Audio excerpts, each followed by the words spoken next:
So your HP DeskJet 4100 isn't printing anymore. In this video, I'm going to show you two different methods to get your HP DeskJet 4100 printing again. We'll start with the hard reset, which works for a lot of people, and then, if that doesn't do the trick, clean out those roller papers, which are often the culprit.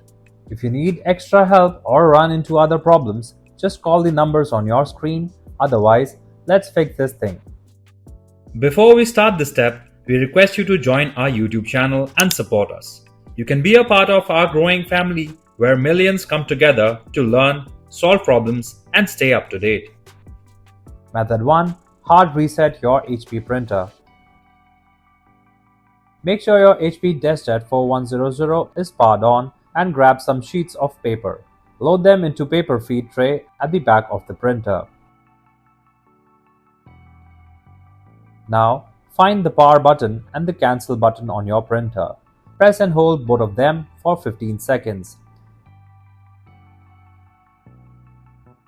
Once those 15 seconds are up, release the buttons and your printer should automatically print out a test page. If the printing problem is fixed, your printer should be working again now. If that hard reset didn't work, your printer is still not printing, don't give up yet. Sometimes paper or dust gets stuck inside the paper and blocks things up.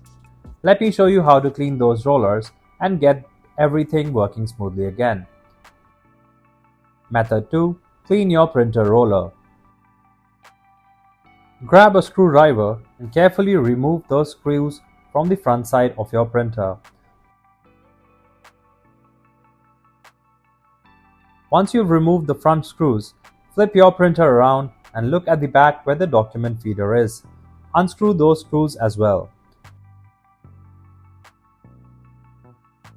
Now that you've got the covers off, you can look inside and check for any paper that might be stuck or torn in there.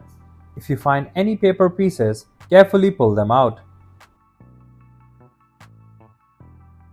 While you're in there, grab a dry cloth or a soft brush and gently clean those paper rollers. They get dusty and dirty over time, and that buildup stops them from gripping the paper properly. Just wipe them down gently until they look clean.